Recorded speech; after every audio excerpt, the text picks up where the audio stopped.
Salut tout le monde, bienvenue aujourd'hui pour une nouvelle vidéo, j'espère que vous portez tous très bien. Aujourd'hui, quand même assez grosse news, on a Marvel Legends Engine of Vengeance, donc la voiture de Robbie Reyes qui était le HasLab qui a été annoncé. Il y a déjà 1461 personnes qui l'ont acheté. Il en faut 9000, on est encore très loin, mais il reste 45 jours.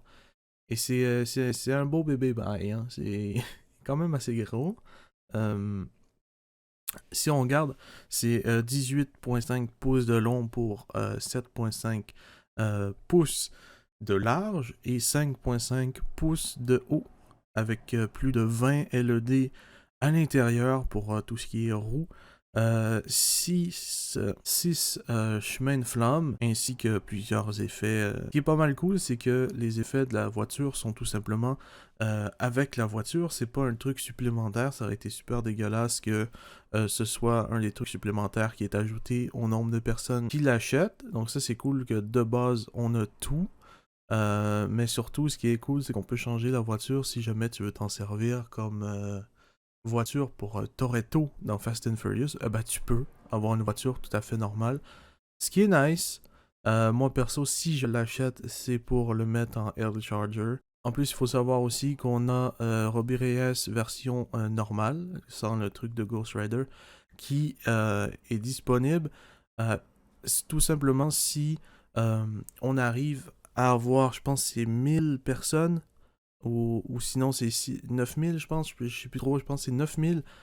Si on arrive à tout simplement euh, remplir la campagne de 9000 backers dans la première semaine, donc on a jusqu'au 23 septembre. Et en plus, vous savez, avec le nombre de backers qui augmente, ça veut tout simplement dire qu'il va y avoir des additions. Donc on parle déjà de Mephisto, probablement. Donc si on fait un récapitulatif, ce qu'il y a, c'est la voiture, deux figurines, si c'est rempli juste avant le 23 septembre, et beaucoup d'effets de flammes qui sont vraiment nice, donc ça c'est cool.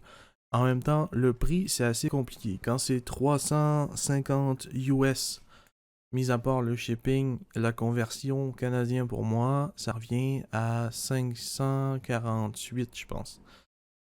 C'est beaucoup, c'est vraiment beaucoup pour une voiture. J'avais vu sur le live, quand ça se passait en live, que plusieurs personnes se plaignaient parce que McFarlane faisait des véhicules pour 50 balles, et là, t'as une voiture à 350 balles.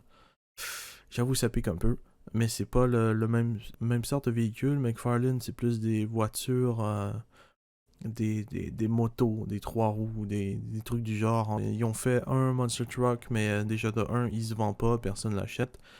Et de deux, eh ben, tu peux rien faire avec ce Monster Truck là. Tandis que là, c'est une voiture où est-ce que tu peux t'en servir dans les photos, dans tout ça. Tandis que McFarlane, c'est un Monster Truck Batman, donc tu peux pas t'en servir avec d'autres personnages. Et donc voilà, je trouve que c'est vraiment cool.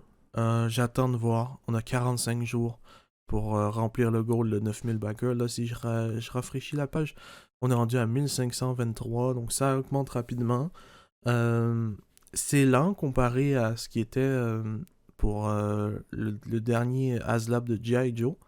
Il s'est fait, je pense, la journée même ou la journée d'après.